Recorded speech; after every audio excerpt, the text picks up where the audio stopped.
জল সংকটে এবার উত্তাল দুর্গাপুর। সড়ক অবরোধ, পুলিশ এবং নেতাকে ঘিরে বিক্ষোভ। দুর্গাপুরে জল সংকটকে কেন্দ্র করে শুক্রবার সকাল থেকেই তীব্র উত্তেজনার সৃষ্টি হয়।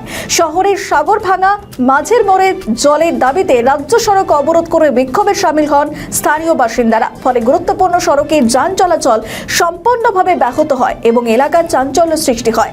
স্থানীয় সূত্রে জানা যায় যে দীর্ঘদিন ধরে এলাকায় পর্যাপ্ত পানীয় জলের সমস্যা চলছিল। শুক্রবার সকালে জল নেই কেন এই প্রশ্ন তুলে সাগরভাঙা পাম্পিং স্টেশনে জড়ো হন ক্ষুব্ধ বাসিন্দারা। আর সেখানে কর্মীদের বিরুদ্ধে বিক্ষোভ দেখানোর পরেই তারা রাস্তায় নেমে অবরোধ শুরু করেন। পরিস্থিতি নিয়ন্ত্রণে আনতে ঘটনাস্থলে পৌঁছয় পুলিশ। তবে অবরোধ তুলতে গেলে পুলিশকে ঘিরে ধরে বিক্ষোভ দেখাতে থাকেন আন্দোলনকারীরা।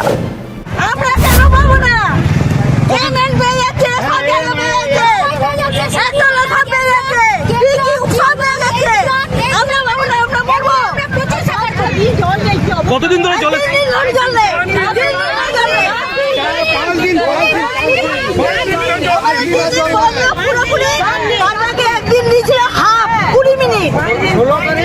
কি নাম আপনার? কি নাম? আমাদের জলের ব্যবস্থা, সুস্থ জলের ব্যবস্থা। কতদিন ধরে জলের সমস্যা? জল পাই, ব্যাস, আর কোনো কিছু না। কতদিন ধরে চলছে সমস্যা? বছরের পর বছর। আর এই পার্টটা কবে? এইটা নিয়ে 5 দিন। কতদিন বলা হয়েছিল জলের সমস্যা হবে? 2 দিন বলা হয়েছিল। নিয়ে তারপর কি বাকি ব্লকগুলো জল আছে? হ্যাঁ, ওই পাশের দিকে রয়েছে, ডাউনের দিকে রয়েছে, আমাদের আপের দিকে কোনো প্রকার দেয়নি। আর এখন বলছে জল নেই। আচ্ছা, এখন প্রশ্ন হচ্ছে যে আজকে দেখলাম একজন এসেছিলেন, এসে বলছেন, তিনি দাবি করছেন তিনি সব ব্যবস্থা করেছেন, কি বলবেন? কোনো ব্যবস্থা করেনি, কেউ কোনো ব্যবস্থা করেনি। একমাত্র একজনই ব্যবস্থা করেছে, আমি নামটা বলছি, কিছু মনে করবেন না, আমি কোনো রাজনীতি বলো, সে আমাদের পাশে থেকে শঙ্কর মুন্সি ছাড়া কেউ কোনো প্রকার কোনো ব্যবস্থা করেনি। মধ্যে পড়ে গেছে, কি মনে হয় সরকারের ভাবমূর্তি নষ্ট করতে চাইছে? নিশ্চয়ই, কেননা বিপিএল কর্তৃপক্ষ এ ব্যাপার নিয়ে এরা কোনো চিঠি ব্যাপারটি করেছেন আমার সন্দেহ আছে। এবং বিপিএল কে যেভাবে বলা উচিত, যেভাবে চাপ দেওয়া উচিত, বিকল্প ব্যবস্থা কি হবে সেটার জন্য ওদের কি করণীয় আমার মাথায় আসছে না। না, কোথায় যাচাযাচি করবার সেই জায়গায় দাঁড়িয়ে ওরা এসডিওকে ইনফর্ম করেনি। এখানে আজকে মহিলারা ভীষণভাবে কষ্ট পাচ্ছে, বাথরুমে যাওয়ার এক জল পাচ্ছে না তারা। আজকে 4-5 দিন থেকে এই অবস্থা হচ্ছে। সরকারের ভাবমূর্তি নষ্ট করতে চাই, ডেফিনেটলি করছে।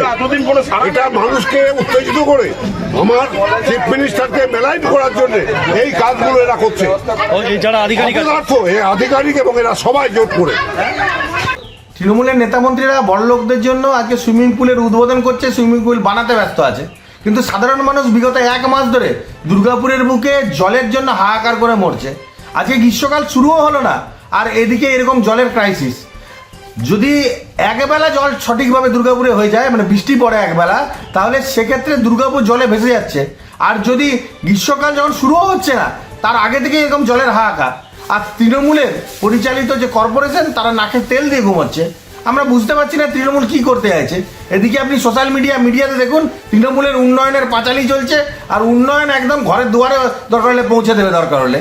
কিন্তু বর্তমানে এবং সঠিকভাবে যদি আপনারা দেখেন, দেখবেন যে দুর্গাপুরের বুকে আজকে জলের জন্য হাহাকার। আজকে সাধারণ মানুষ আজকে অতিষ্ঠ হয়ে উঠেছে এই জলের সমস্যার জন্য।